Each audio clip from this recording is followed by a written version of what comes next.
마가복음 14장 3절로부터 11절까지 우리 다 같이 한 목소리로 읽겠습니다.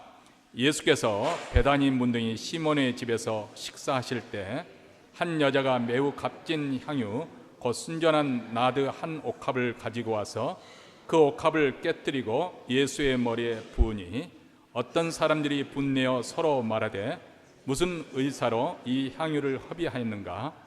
이 향유를 300데나리온 이상에 팔아 가난한 자들에게 줄 수 있었겠도다 하며 그 여자를 책망하는지라. 예수께서 가라사대 가만두어라. 너희가 어찌하여 저를 괴롭게 하느냐? 저가 내게 좋은 일을 하였느니라. 가난한 자들은 항상 너희와 함께 있으니 아무 때라도 원하는 대로 도울 수 있거니와 나는 너희와 항상 함께 있지 아니하리라. 저가 힘을 다하여 내 몸에 향유를 부어 내 장사를 미리 준비하였느니라. 내가 진실로 너희에게 이르노니 온천에 어디서든지 복음이 전파되는 곳에는 이 여자의 행한 일도 말하여 저를 기념하리라 하시니라.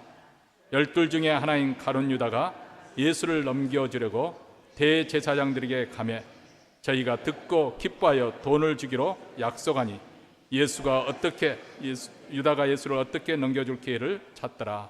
아멘.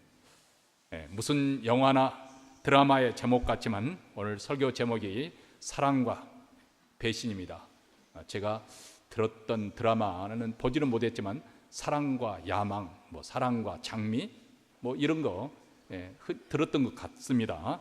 사실 소설이나 드라마나 영화에 이 사랑 그리고 배신, 배반 이것을 빼버린다면은 도대체 작가들은 뭘 가지고 흥미진진하게 독자를 끌만한 그런 이야기 스토리를 쓸 것인가 궁금합니다.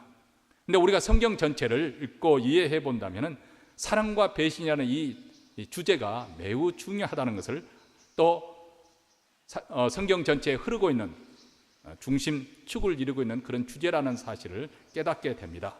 하나님의 사랑과 인간의 배신의 이야기.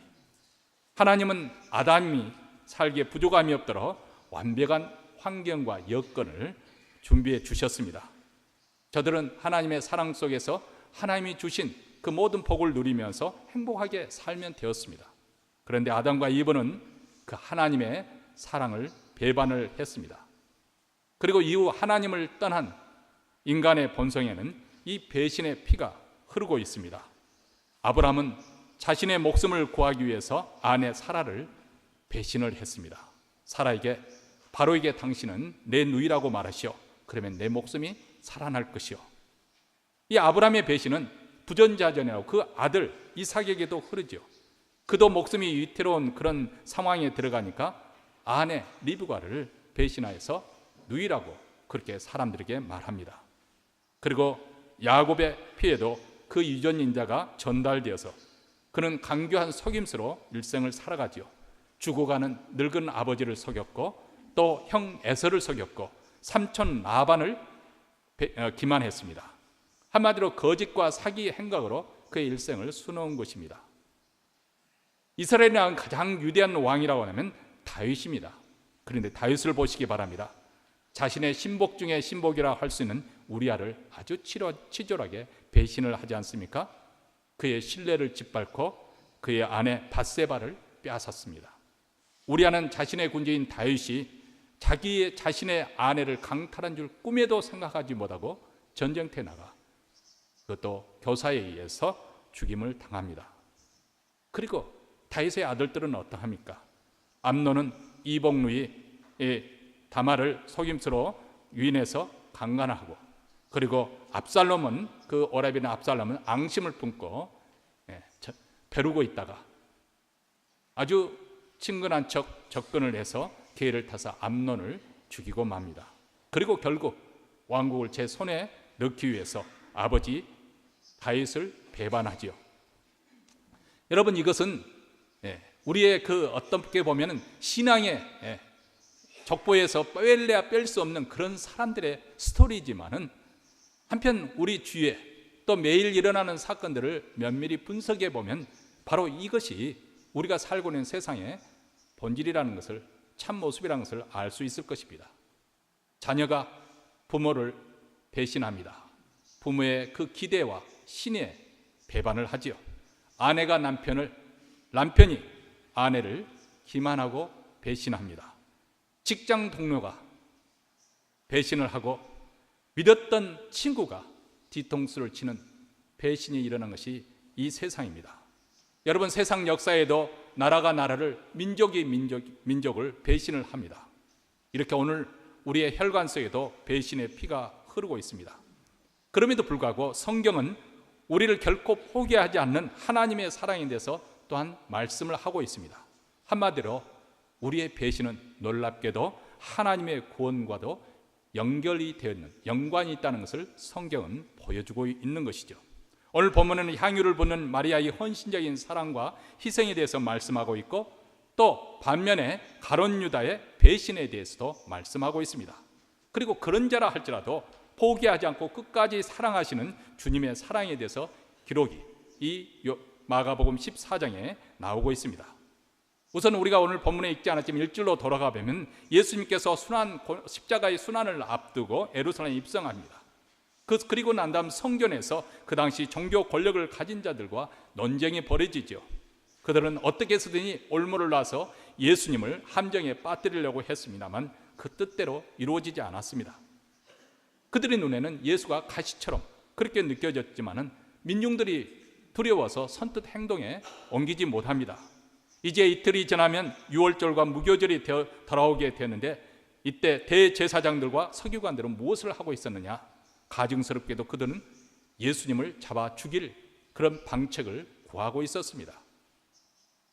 그렇지만 사람들이 많이 모이는 이 절기에 예수를 잘못 잡으려다가 혹시라도 민중들이 들고 일어나면 큰 밀란으로 번질까 봐서 유월절은 일단 지나고 난 다음에 이 일을 도모하자고 그렇게 결심을 합니다.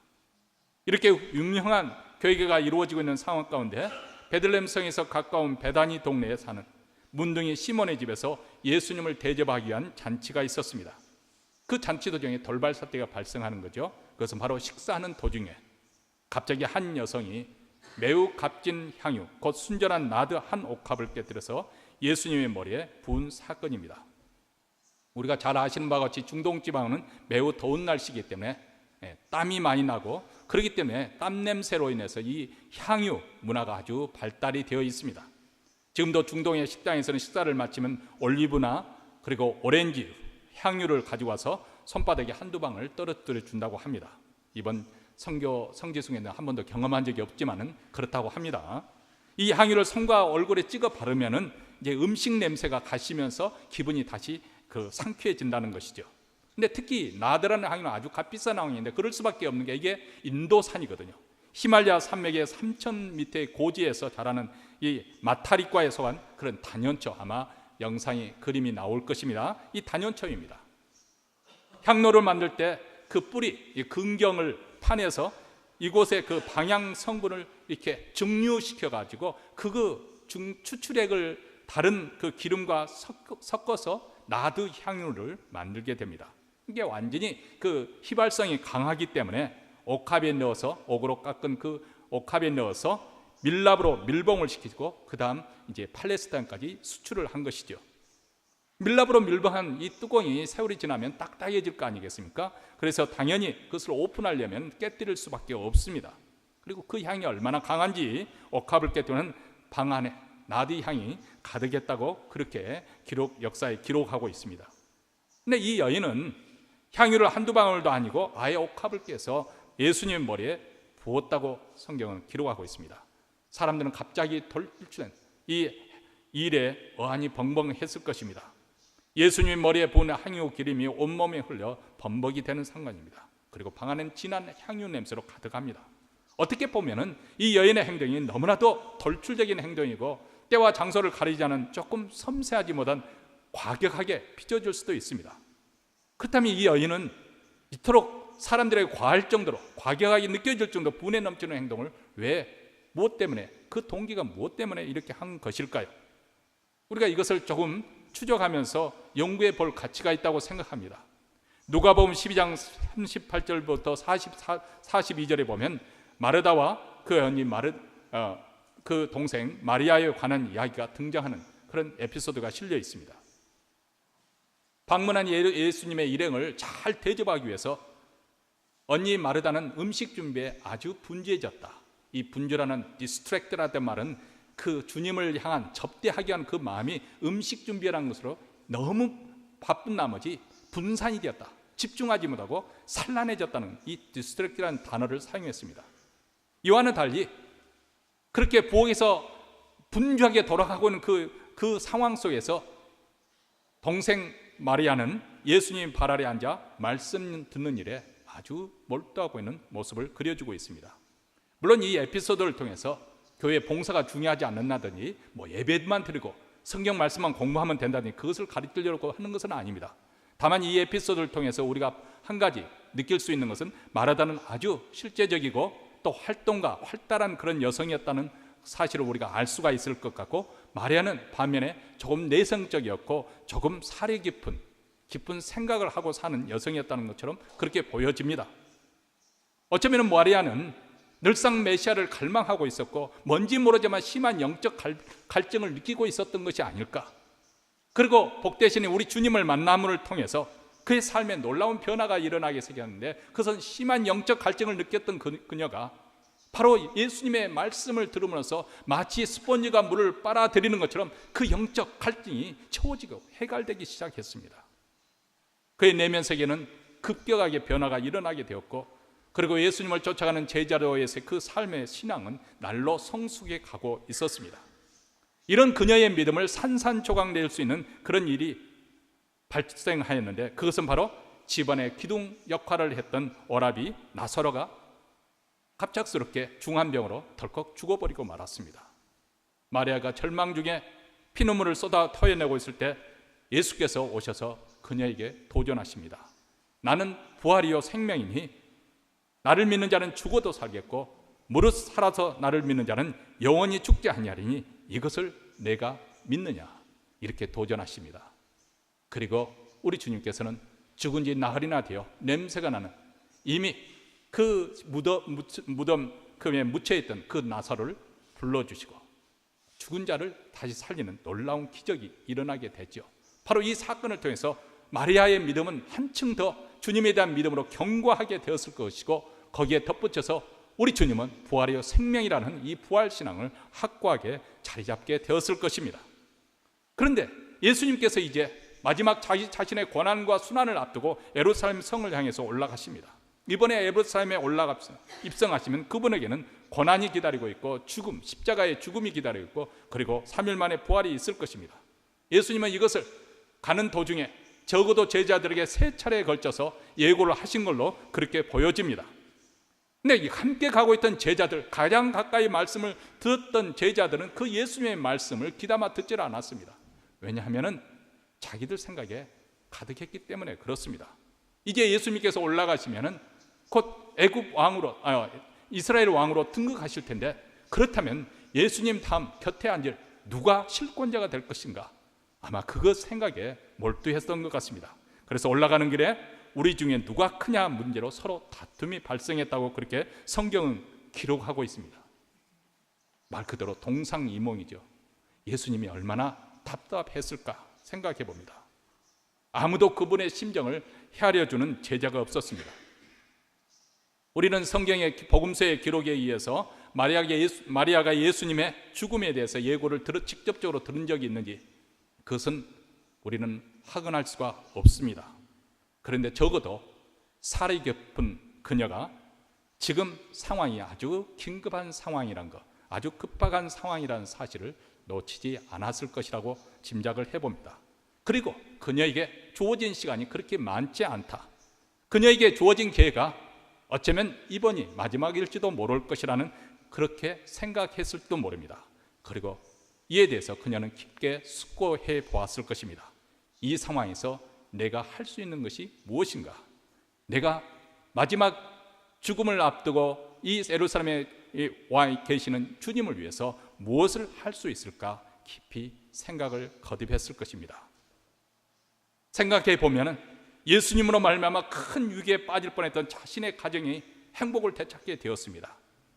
예수님 때문에 제사함을 받게 되었고, 예수님 때문에 자신의 인생의 의미와 목적과 삶의 소망을 발견하게 되었고, 그 갈증나는 영적 해가를 주님의 말씀을 통해서 체험을 받았습니다. 이렇게 자신이 받은 바 이 은혜와 사랑을 생각할 때 도무지 가만히 있을 수가 없었던 것입니다. 예수님을 향한 자신의 애정과 사랑과 감사를 무엇이라도 표현하지 않고서는 견딜 수가 없었습니다. 더군다나 예수께 앞으로 일어날 일들을 생각해 볼 때 더 이상 지체할 수 없었던 것이죠.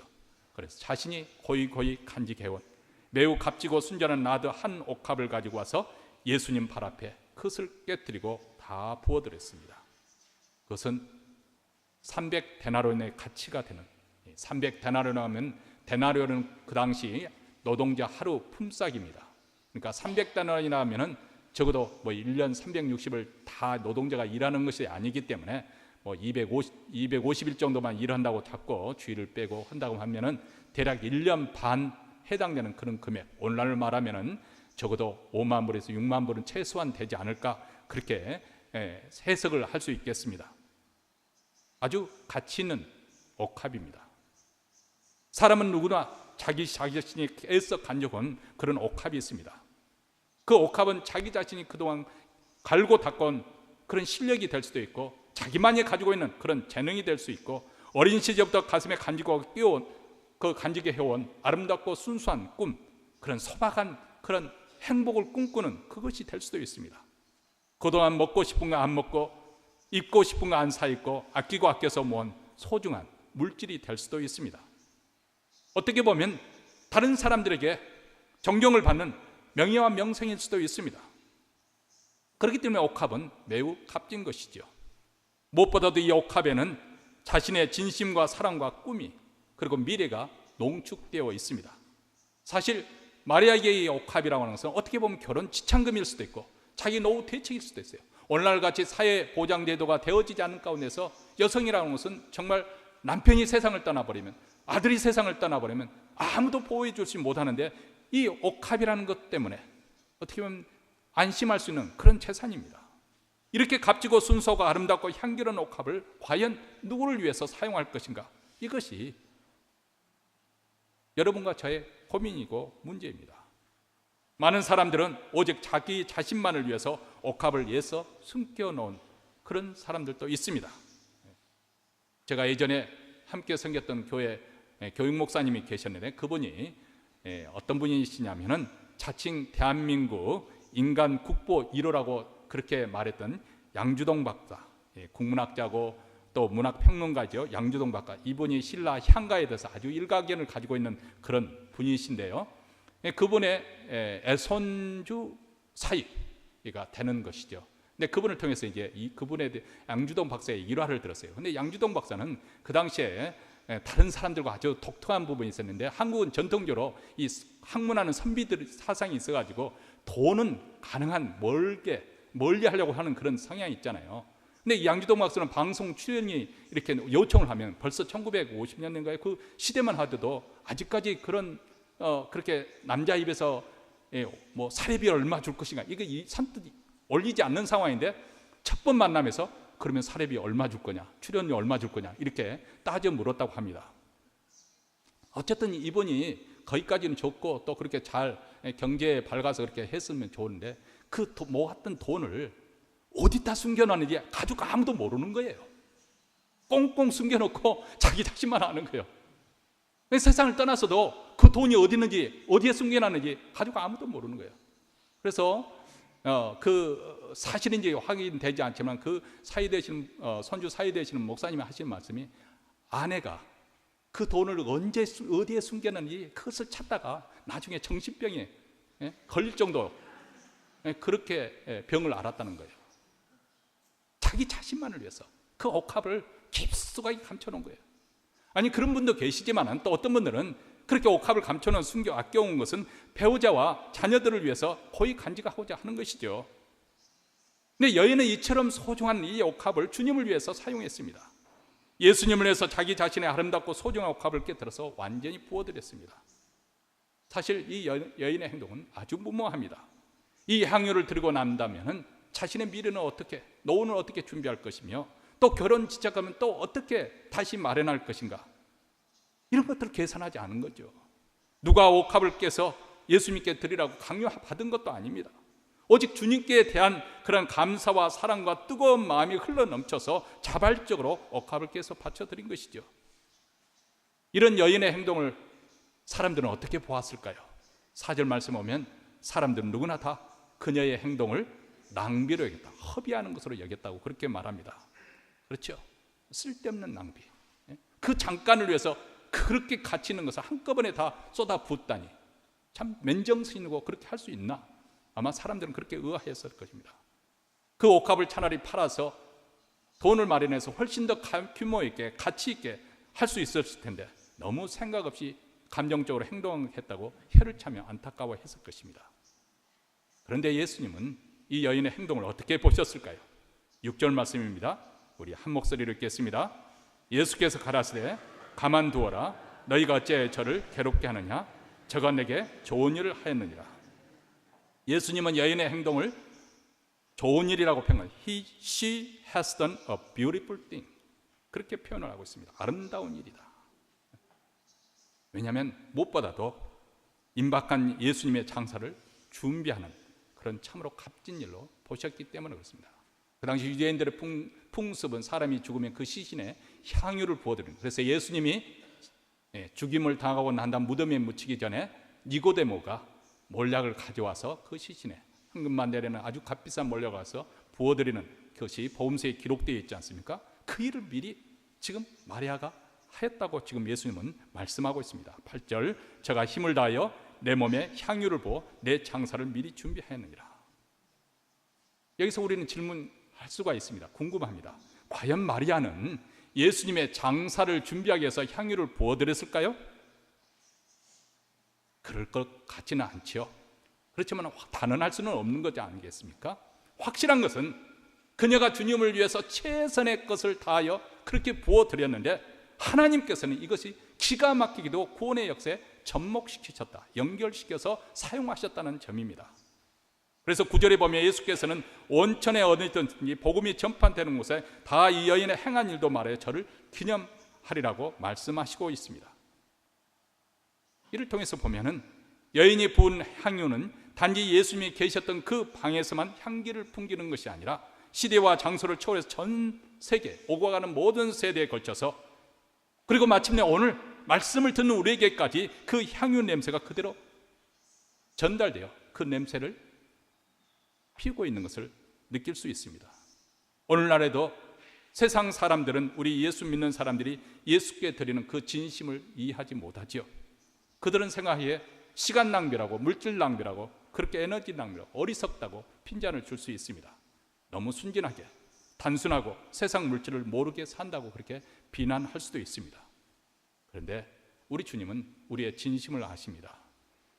주님을 향한 우리의 사랑과 정열과 애정을 우리 주님은 알고 계십니다.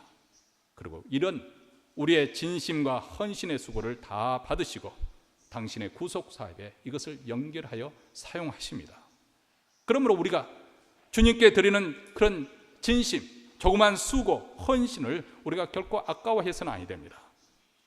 우리의 작은 헌신과 수고와 진심이 아름다운 향유 내음이 돼서 복음이 전파되는 곳마다 다 전파될 것이기 때문에 그렇습니다. 어떤 모임이든지 그렇습니다.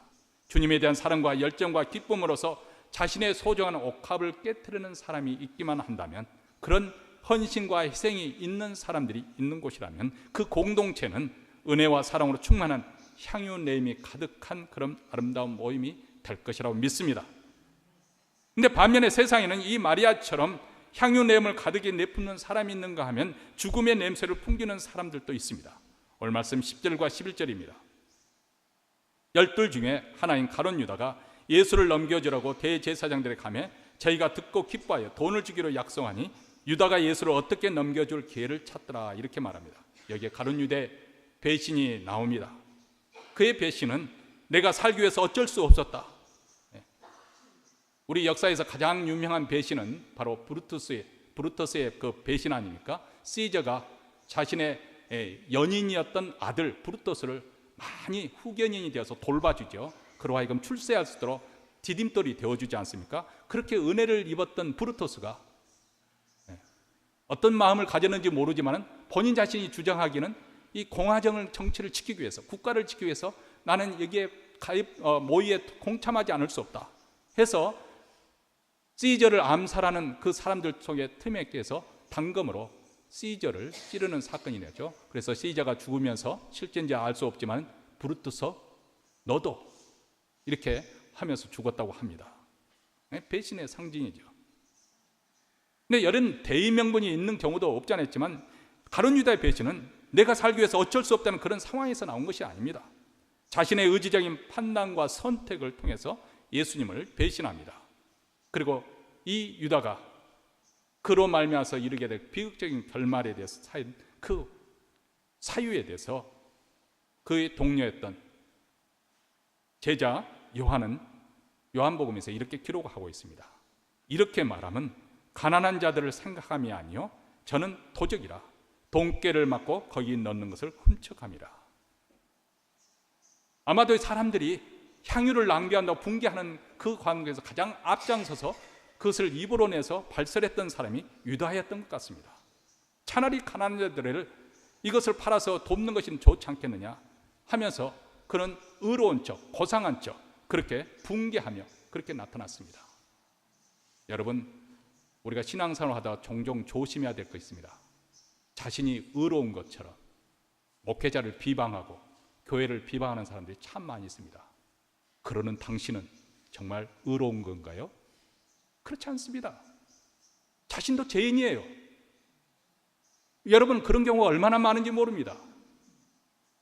여기 대제사장을 보세요. 예수님을 정죄하면서 예수님이 내가 그리스도냐? 그러니까 그렇다고 대답하니까 자신의 옷을 찢으면서 붕괴를 합니다. 그렇게 자신의 의로움을 나타내면서 야, 이런 소리는 내가 도저히 듣지 못하겠다. 이렇게 참남한 말을 신성모독죄를 어떻게 들을 수 있냐 하고 의로운 척 자신의 그 제사장 복을 찍습니다. 그리고 그가 한 행동이 무엇입니까? 무죄하신 예수님을 십자가에 못 박아 죽이는 일을 가담합니다. 무고한 살인죄를 범하는 거예요. 여러분, 너무 스스로 의로운 척하지 마세요. 다른 사람 말을 너무 할 필요 없어요. 자신의 신앙 하나님 앞에서 잘 지키고 살아가면 됩니다. 뭐 아무개 권사가 어떻고 아무개 집사가 어떻고 뭐 아무개 성도가 어떻고 장로가 어떻고 그러는 당신은 얼마나 교회를 위해서 헌신했나요? 그러는 당신은 주님을 위해서 무엇을 했나요? 입으로만 교회가 어떻고 저렇고 자기 자신이 의로운 척 그렇게 하는 당신은 어떻나요? 가룟 유다를 보세요. 예수님께 드리는 것이 아까워서 인색에서 야, 가난한 사람 돕는 것이 차라리 나을 뻔했지 않느냐, 아주 고상한 척, 자신만 의로운 척이었습니다. 그런데 사도 요한이 밝히고 있잖아요. 저는 도적이라. 그의 정체를 이렇게 신랄하게 밝혀주고 있지 않습니까? 물론 가난한 자를 돕는 것은 좋은 일입니다. 우리 주님께서 방해한 건 아니잖아요. 그런데 가난한 자들은 항상 우리 주위에 있습니다. 언제든지 마음을 먹으면 도울 수 있습니다. 그런데 그가 실상 가난한 자들 생각해서 한 말이 아닙니다. 저는 도적이라는 거예요. 3년 반 동안 예수님을 동행하면서 그는 하나님의 아들의 입술에서 나오는 복된 천국 복음을 들었습니다. 그분이 메시아에 대했음을 우리 주님은 많은 표적을 통해서 그분의 두 눈을 통해서 똑똑하게 목격할 수 있도록 보여주셨습니다. 그럼에도 불구하고 그의 귀는 멀었고 그의 신령한 눈은 열리지 않았습니다. 그리고 그가 가진 탐욕에 대해서 그는 회개하지 않았습니다. 여전히 예수님을 따라다니면서도 은밀한 가운데 그 돈깨, 예수님을 따르는 일행의 돈깨를 맡았는데 거기서 도적죄를 계속했다는 것입니다. 한마디로 그는 결코 주님을 진정으로 믿은 적도 없었고 사랑한 적도 없었습니다. 여러분, 오늘날 제가 인터넷에 보니까 11조 하는 것에 대해서 11조로 하는 교회는 참교회가 아니고 바벨론 교회다. 근데 내가 보면 누가 어떤 사람이 이런 글을 많이 올릴까 생각해 보니까 특히 이단들이 많이 올리는 것 같아요. 왜냐하면 기독교를 어떻게 할 수만 있다면 깎아내려야 자기들이 옳다는 것을 증명한다고 생각하니까요. 그래서 기존교회에 대해서 아주 비방을 하는 그런 기사, 특히 헌금에 대해서 비방하는 그런 기사를 많이 읽어봤습니다. 맞습니다. 어떤 부분에서는 너무 과도하게 강조하는 것은 옳지 않다고 저는 생각합니다. 그러나 한 가지 분명한 사실은 주님을 많이 사랑하면 주께 드리는 것이 아깝지 않습니다. 그러나 주님을 적게 사랑하면 적게 드릴 수밖에 없는 것이고요, 주님을 사랑하지 않는 사람은 주께 드리는 것을 아주 아까워하고 인색해합니다. 우리 주님은 가룟 유다에게 최후 만찬 마지막 자리에 그가 돌아설 수 있는 길을 한 번 더 주었습니다. 그렇지만 그는 끝내 돌이키지 않았고 스스로 어둠 속을 걸어 들어갔다고 사도 요한은 기록하고 있습니다. 그래서 예수님께서 탄식하기를 그 사람은 차라리 나지 아니하였다면 제게 좋을 뻔하였느니라, 그렇게 말씀합니다. 여러분, 성경에 나타난 이 등장하는 인물들의 이야기는 그 시대 사람들, 그 시대 사람들에게 해당되는 이야기 아닙니다. 바로 오늘 이 시대, 특히 말씀을 듣고 있는 우리에게도 적용해야 될 말씀이라고 생각합니다. 성경은 말세가 되면 배반하여 팔며 조급하며 자고하며 쾌락을 사랑하기를 하나님 사랑보다 더하며, 2000년 전에 사도 바울은 말세가 되면 이런 모습으로 세상 사람들이 살아갈 것을 말씀하고 있습니다. 물론 그 시대도 두말할 나이도 없겠지만 오늘 이 시대를 한번 둘러보세요. 말세가 되면 사람들이 이기적이 되고 충동적이고 조그마한 이윤에 팔려가지고 자기 이익에 따라서 신의 없이 배반하기를 식은 죽 먹듯이 하는 그런 세상. 여러분, 비즈니스 세상에서도 어제의 적이 오늘의 동지가 되는 것을 가리켜서 영원한 적이 없다고 그런 말을 표현합니다. 그렇지만 이 말의 뜻은 동시에 오늘의 동지가 자신의 이익을 위해서 얼마든지 내일에는 배신할 수 있다는 그런 말이기도 합니다. 이것이 우리가 사는 세상의 모습입니다.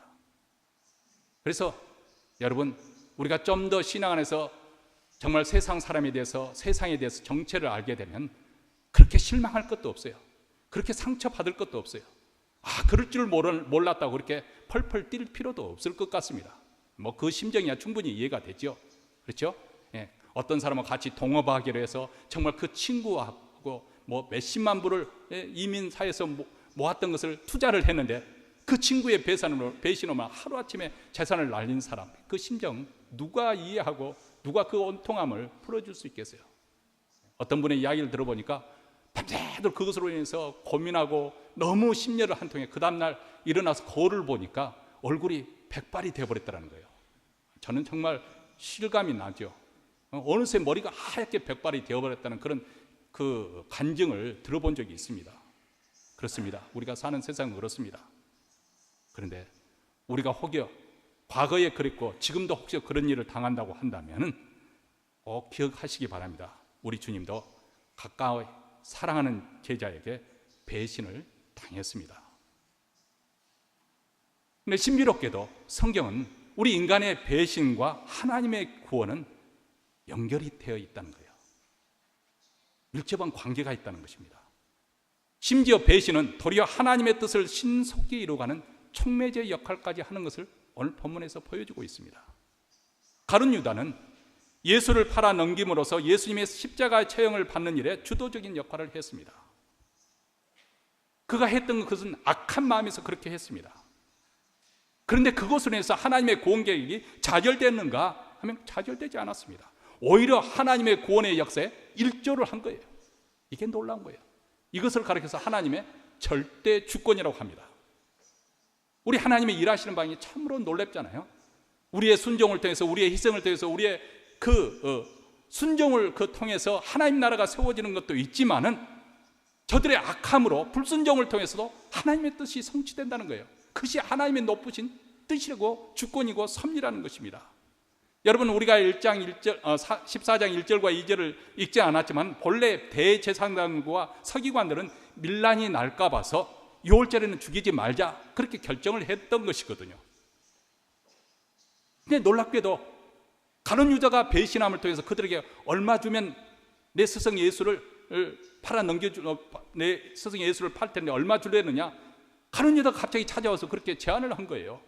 그래서 한밤중에 그 결정이 뒤집어져서 예수를 팔 일로 그렇게 죽이기로 그렇게 신속하게 일이 진행이 되어집니다. 겟세마네 동산에서 기도하던 예수님을 전격적으로 체포하고, 그리고 한밤중에 모여서 저들이 산헤드린 회의를 거쳐서 죽어 마땅하다고 단죄를 하고, 그 다음 이른 아침에 빌라도의 사형 언도를 내리게 해서 오전에 예수님을 십자가에 매달게 합니다. 바로 그날 저녁부터 유월절이 시작되는데, 바로 유월절이 시작되는 그날 무슨 일이 하느냐? 바로 유월절 어린 양을 잡는 날입니다. 이것은 구약 성경에서 이미 예고되었던 것처럼 하나님의 아들이 흠없고 점없는 유월절 어린 양으로 우리의 대속제물이 되기 위해서 쓰여질 거라는 것을 예고한 그대로 예수님은 정확하게 유월절 어린 양으로 십자가의 처형을 당하신 것입니다. 전율이 일어날 만큼 하나님이 일하시는 방식이 놀랍지 않습니까? 원래 그들은 유월절에 잡아 죽이지 않으려고 했어요. 그런데 가룟 유다가 배신을 해가지고 전격적으로 예수님으로 하여금 십자가 유월절에 처형을 당하게 하면서 유월절 어린 양이 되게 하였습니다. 오늘날도 세상은 우리 주님을 대적하고 복음 전파를 방해하고 교회를 핍박합니다. 하나님의 구원 역사를 정면으로 거스립니다. 그러나 이로 인해서 하나님의 구원의 역사가 좌절되거나 망하고 무너지는 것은 결코 아닙니다. 오히려 더 신속하게 이루어지는 줄 믿습니다. 또 다른 한편 마리아는 자신의 전부를 드리는 심정으로 향유를 부어드리면서 예수님의 장사를 잘 준비하였습니다. 그녀가 얼마만큼 이것을 위해서 염두에 두고 했는지를 우리는 알 수 없지만 그녀의 그 사랑의 희생과 헌신을 들은 것을 우리 주님은 신비롭게도 하나님의 구원 역사에 연결시켜 주셨습니다. 그래서 복음이 전파되는 곳마다 그녀를 기념되게 하라고 그런 복을 내려주셨습니다. 그녀의 순종함을 통해서, 그분의 헌신을 통해서, 그분의 진정성을 통해서 하나님의 뜻은 오히려 더 무너지지 않고 굳건하게 세워졌습니다. 하나님의 구원의 역사는 좌절되지 않습니다. 세상과 교회의 차이가 무엇인가? 예수 믿는 사람과 예수 믿는 사람의 차이가 무엇인가? 무엇이 어떤 점에서 다른 것인가? 둘 다 공통점이 되는 점이 있는데 둘 다 하나님의 절대 주권 아래에 있다는 것입니다. 누가 보증해도 하나님의 통찰에 온 세상은 아래에 있습니다. 교회는 하나님의 주권을 적극적으로 믿고 수용하고 그 말씀에 순종합니다. 하나님의 말씀에 순종함을 통해서 그분의 통치가 이루어지게 되고, 그리고 성령을 통한 그런 그 역사가 하나님의 주권을 교회 안에서 행사가 되어집니다. 우리가 적극적으로 주님의 주권을 믿고 인정하고 그분의 다스림을 받으니까 그분의 통치 속에서 베풀어지는 그런 안녕과 축복이 우리에게 풍성하게 베풀어집니다.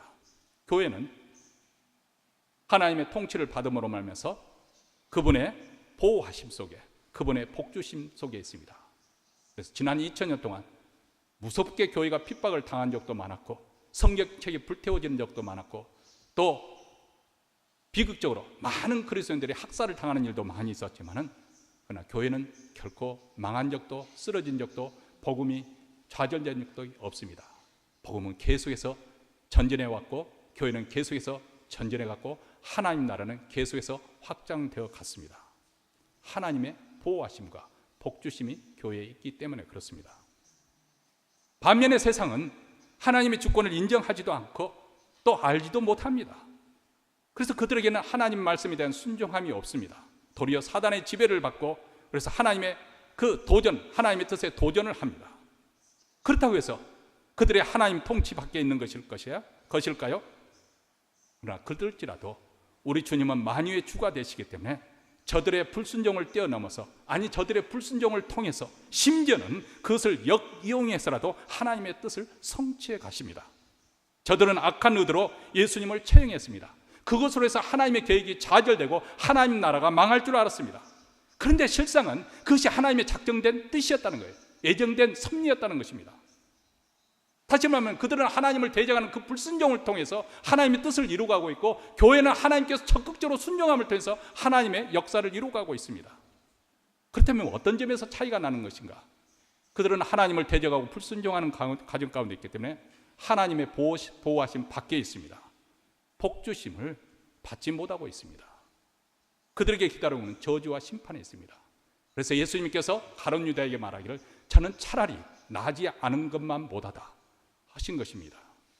하나님의 보호 밖에 있기 때문에 그렇습니다. 이것이 세상과 교회의 차이입니다. 예수님은 우리 인생들을 위해서 자신의 살과 피와 생명까지 아낌없이 내어주신 우리의 참 목자여 그리고 진정한 구주의 태가 되십니다. 이런 주님의 사랑을 받아 누리는 나는 주님에 대해서 어떤 태도로 대하십니까? 그분을 경외하고 존경하고 사랑하십니까? 그리고 그분 왕국을 위해서 충성하십니까? 예수께서 가장 사랑하시던 사도 요한의 제자이자 또 요한으로부터 서바난 교회 감독으로 임명받고 사역하던 임평성 사역하던 폴리갑이 붙잡혔습니다. 로마 총독은 백발이 성성한 그의 고령을 생각하면서 죽음을 면제해 주려고 노력했습니다. 그래서 그를 해유하기를 내 앞에서 예수를 부인하고 황제에게 충성 맹세하면 당장 살려주겠다. 그렇게 그를 설득했습니다. 그러자 폴리갑은 이렇게 답변했습니다. 지난 86년 동안 나는 예수님을 섬겼습니다. 그런데 그분은 단 한 번도 나를 버린 일이 없었습니다. 그런데 어떻게 그를 모른다고 하여 나를 구원하신 주님을 욕되게 할 수 있겠습니까? 차라리 총독 당신도 예수를 믿고 구원받으시오. 그렇게 말한 후에 불길과 함께 순교를 했습니다. 여러분, 사순절기를 보내면서 우리는 이 절기 동안은 특별히 우리 자신을 깊게 성찰하면서 또 반성하는 시간을 우리가 가질 필요성이 있습니다. 혹시 우리는 필요에 따라서 주님을 버리지 않습니까? 사람들 체면 때문에, 이목 때문에, 그리고 사람들을 두려운 나머지, 아니면 이 자본주의 사회에서 돈 때문에 불안한 나머지 주님을 모른다고 외면하지는 않습니까? 아니, 우리 삶의 안락함을 포기할 수 없어서 조그마한 금전적인 유익 때문에 주님을 혹시 배신하지는 않습니까? 그런데 그분의 희생으로 우리가 제사함을 받았고 그분은 우리의 생명의 구주가 되십니다. 우리가 그분을 수없이 배신하고 배반하였을지라도 그러나 그분은 우리를 여전히 사랑하십니다. 그리고 그 사랑을 사랑하는 아들 예수 그리스도를 십자가에 내어주심으로 표현해 주셨습니다. 얼마만큼 사랑하는가? 만약 이분의 사랑에 사로잡힌다면, 이분의 사랑을 정말 깨닫게 된다면 우리는 그분을 사랑하지 않고서는 못 견딜 것입니다. 그래서 사도 바울은 주를 사랑하지 않는 자는 저주를 받을지어다 이렇게 격한 마음으로 표현했던 것이죠. 우리 모두 다 우리 안에서 강권하시는 주님의 사랑에 사로잡혀서 우리 또한 진심으로 주님을 사랑하는 우리 모두가 되시기를 주의 이름으로 축원합니다.